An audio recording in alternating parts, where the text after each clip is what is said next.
Hello guys, जिन्दगीको एउटा समय सन्चै हुन्छ नि। आज शुक्रबार दिन हामी 4 बजे छुट्टीपछि घुम्न जाँदैछौँ। खनरा आइपुग्यौँ। खनरा इटरीतर्फ जाँदैछौँ हैन। अब हामी जाँदै गरेको पछिमा इटरी पनि ठ्याक्कै आइपुग्यौँ। इटरीबाट हामी जाँदैछौँ यता मदन भण्डारी राजमार्ग। हामी यताबाट भनेको धरान, यताबाट भनेको चतरा जाने बाटो। हामी सिधै जाँदैछौँ चतरा कोशी पुलतिर हैन। मदन भण्डारी राजमार्ग हो यो चाहिँ। हामी चतरा कोशी पुल आइपुग्यौँ। अब कोशीको बेग पनि एकदम मजाको बेग छ, टन्नै छ। बर्खा महिना भएर धेरै बेग छ कोशीमा। अब हामी पारी रामपुर पुग्न लाग्यौँ हैन। बाटो पनि राम्रो छ अहिलेसम्म त बाटो खराब छ। खराब आयो बाटो, कुनै बाटोहरू खराब पनि छ हैन। बाटो निर्माण काम हुँदैछ, कतै खराब बाटोहरू पनि छ। अब हामी रामपुर चोक आइपुग्यौँ। हजुर रामपुर चोकमा हेर्न सक्नुहुन्छ दुईटा पिपलको बोट, ठुलो पिपलको बोट छ। यही हो रामपुर चोक, उदयपुर बेलका नगरपालिका रामपुर चोक। यहाँदेखि हामी जाँदैछौँ उता सिधै फतेहपुर, यताबाट गाईघाट कटहरी। अब हामी आइपुग्यौँ गाईघाट। अब गाईघाटदेखि हामी जानुपर्छ उत्तरीतर्फ माथि। हामी जाँदैछौँ रौता दर्शन गर्न।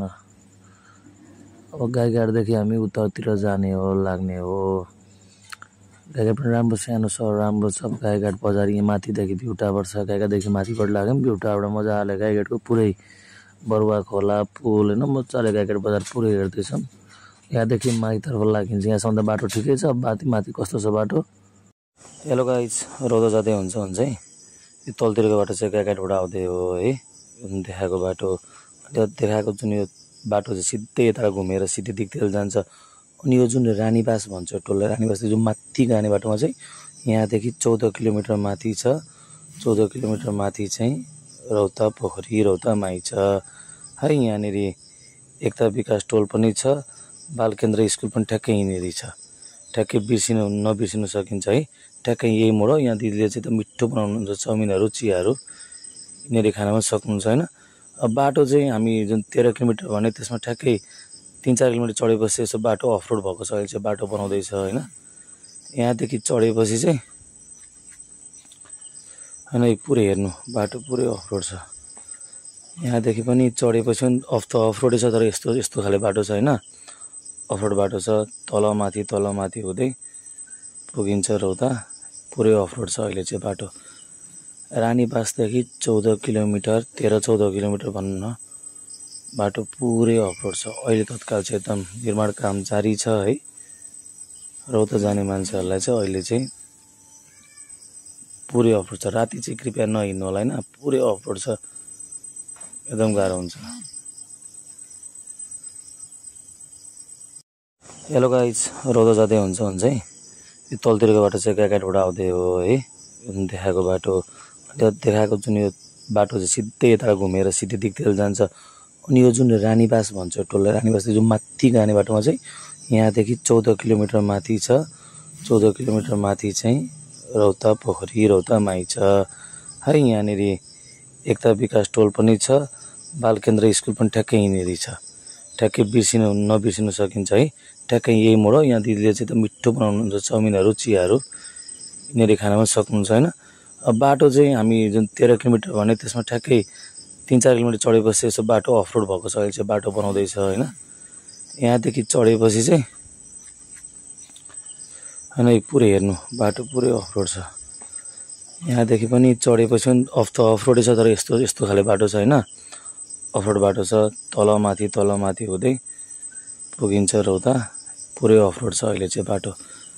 रानीबासदेखि 14 किलोमिटर, 13-14 किलोमिटर भन्न न, बाटो पुरै अफरोड छ। अहिले तत्काल चाहिँ एकदम निर्माण काम जारी छ है। रौता जाने मान्छेहरूलाई चाहिँ अहिले चाहिँ पुरै अफरोड छ। राति चाहिँ कृपया नहिँड्नु होला होइन, पुरै अफरोड छ, एकदम गाह्रो हुन्छ। रानीबासबाट माथि लाँदा अँध्यारो भइहाल्यो। फोटो खिच्यौँ ल। त्यसपछि राति पुग्यौँ। बिहानको फोटो यो राति साइमन होटलमा बस्यौँ। यहाँनिर बाहिर बिहानको नजारा। अब बिहान 5:30 बजे उठेर अब जाने तर्खरमा। होटल बाहिरको भ्यू हो, फ्रेसेस भएर निस्किन लागेको। ठ्याक्कै साई मोडलमा बसेको पाउन सक्नुहुन्छ हजुर। राम्रो खानपिन छ। यो चाहिँ ठ्याक्कै मन्दिरको तलपट्टि हो। स्थायी प्रहरी भिड छ। बिहान पख भएको हुनाले एकदम हुसुल लागेछ। हजुर यहाँसम्म बाइक ल्याएर राख्नु सक्नुहुन्छ होइन। ठुल्ठुलो होटलहरू पनि छ। अब ठुलो होटल चाहिँ एउटा छ ठ्याक्कै प्रहरी भिडको तलपट्टि छ। अब होइन हजुर जस्तो बस्न चाहनुहुन्छ त्यस्तोमै छ। काठको घर पनि छ, ठुलो होटल पनि छ। यो चाहिँ प्रवेशद्वारको गेट पनि यहाँदेखि थोरै माथि माथि हो। हामीहरू चाहिँ फोटो खिचिहाल्यौँ मन्दिरको माताको ठ्याक्कै मन्दिरको गेटनेरि फोटो खिचेर भित्रपट्टि फोटो खिच्यौँ। मजाको हिरौता पोखरी हेर्न सक्नुहुन्छ। बिहान भएको हुनाले गर्दाखेरि 6 बजीतिरको हो यो, सायद 6 बजे 6:15 बजीतिरको भिडियो। उसु लागेको छ बिहान। अब उसु त टाइम टुङ्गै हुँदैन, एकछिनमै उसु आउने एकछिनमै जाने हुन्छ, घाम लाग्ने त्यस्तै हुन्छ। चाहिँ माताको जुन भित्र कम्पाउन्ड परिसर हो उता पोखरी भयो, माताको मन्दिर उता माथि पाहाडतिर पनि घुम्ने बनाउनु भएको छ अरे। अब हामी त्यतापट्टि जान्छौँ एकछिन चाहिँ उता पोखरी। यहाँ पनि अस्ति भर्खर सरसफाइ गर्नुभएको अरे उहाँहरूले। बाटो त पुरै अफरोड छ नि। रानीबासदेखि चाहिँ 3-4 किलोमिटर चढेपछि त्यहाँदेखि चाहिँ भ्यू होटल छ। त्यो होटलदेखि चाहिँ माथिबाट पुरै निर्माण काम हुँदैछ। त्यहाँदेखि चाहिँ पुरै अफरोड छ। राति चाहिँ नहिँडेकै राम्रो, टाइममा गएर टाइममा आएको राम्रो। अब माथि घुम्दाखेरि शिव पार्वतीहरूको मूर्ति फोटो बनाउनु भएको छ उहाँको चिनिन होइन। यो बाटोमा जाँदाखेरि फोटोहरू यस्तै बनाउनु भएको छ। बाटोमा छ घुमेर यस्तै सिँढीहरू छ। माथिबाट देखिने भ्यू, सगरमाथाको भ्यू पनि देखिन्छ। माउन्ट एभरेस्ट चाहिँ मजाले हावा चल्छ होइन। एकछिनमै पानी आउने जाने हुन्छ। मजाको छ एकदम भ्यू पनि। उतै टक्क घुमाएर बाटो बनाउनु भएको छ। बाटोभरि माथिबाट टक्क एउटा चढेर माथिबाट गयो घुमेर चाहिँ तलतिर पोखरीको इलाकामा पुगिन्छ। भ्यूहरू चाहिँ राम्रो देखिन्छ, एकदम हिमालहरू देखिन्छ, मजाको छ। अब तलतिरको फेरि यो चाहिँ माताको मन्दिर, यहाँ चाहिँ रौता पोखरी भयो। हामी अघि त्यो माथिको बाटोबाट आएको होइन। मजाको भ्यू छ, एकचोटि जानै पर्ने ठाउँ हो। ठुलो होटल चाहिँ यहाँ चाहिँ। अब हजुर ठाउँ त थाहा पाइसक्नुभयो होइन। यो चलेको भाइरल प्लेस हो उदयपुरको होइन। बेलुका रिसोर्टदेखि माथिपट्टि भयो, चतरादेखि 10-12 किलोमिटर माथिपट्टि पर्छ। हामी चाहिँ यहीँ आउने भनेर आएको होइन। अब तल फर्किँदाखेरि बाटो यही परेको हुनाले कसम के कसो भनेको भ्यूहरू चाहिँ राम्रो हुँदो रहेछ होइन। प्याराग्लाइडिङ पनि रहेछ त्यही हो।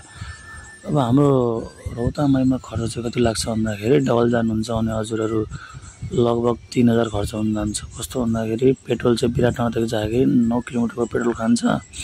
मैले 35को माइलेज लिएँ। 35को माइलेज लिएको हुनाले गर्दाखेरि 9 किलोमिटर पेट्रोल खान्छ। त्यसरी 2जना जाँदाखेरि मजाको हजुरको 3000मा मजाले खाएर आउन सक्नुहुन्छ घुमफिर गरेर। तर त्यो टाइममै गएर राति चाहिँ नहिँड्नु होला ट्राभलिङ, त्यही हो। अब हाम्रो के अरे जीवा चाहिँ कहिले जुन धरती जन्मियो त्यतिदेखि के अरे रौता पोखरी आएर बस्नु भएको छ होइन। अनि बसेपछि यहाँनिरको के छ भने पहिले चाहिँ रौता पोखरी सानो पोखरी छ भएपछि अनि उहाँबाट गुरुङले जम्मा 900 भेडी लिएर चाहिँ ल्याउँदाखेरि यत्रो भुइँसीको आल खेल्ने पोखरी छ भनेर भनेछ अरे के। भनेपछि त्यो 900 भेडी के अरे कति 9 दिनसम्म के अरे अलपिएपछि अनि त्यसपछि अनि त्यसलाई म पोखरी के अरे यो मैले गल्ती गरेछु अनि मैले के अरे म अब यहाँनिर मन्दिर बनाइदिन्छु मेरो भेडा निकाल्ने मान्छे। अनि त्यस 9 दिनपछि अनि भेडा निस्केछ अरे होइन 900 भेडी है त्यो अलप भएको भेडा। अनि त्यसपछि अनि पोखरी उसैले त्यही भोजु भन्ने गुरुङले बनाइदिएको मन्दिर छँदैछ। त्यसलाई भत्काउनु कसैले पनि दिएको छैन। अनि त्यो पछि अनि यहाँनिर के छ नि पाठी परेवा पूजा गरिन्छ।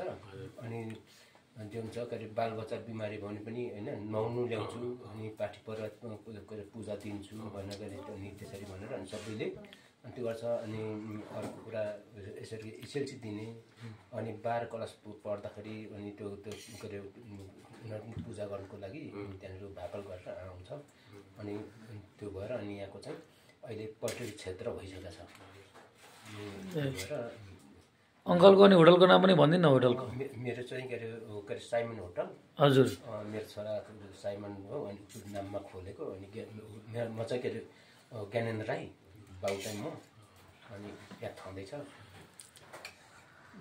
पहिले फेरि के अरे यहाँको स्थापना के अरे यो के अरे दोकान यो बजार स्थापना गर्ने म मात्रै हो है ज्ञानेन्द्र राई म मात्रै हुँ एउटा सानो के अरे उतातिर थाकल हुन्थ्यो भने यतातिर हाम्रो खरको थानाको अनि एउटा सानो याक्सा बनाएर बसेको थिएँ अनि के को भुइँमा यसरी सब यसरी आउने मान्छेहरू माथि रौतामा पूजा गर्ने मान्छेहरू आएर भुइँमा सुतेर परालको गुन्द्रीमा सुतेर जाने अहिले अब चाहिएको छ होइन बेड राम्रो राम्रो बेड होइन त्यस्तो भइरहेछ अनि यो पनि एउटा विकास ठुलो विकास भइरहेछ हुन्छ ल सबैजना आउनुहुन्छ अङ्कलकोमा होइन मैले हालिदिएको छु है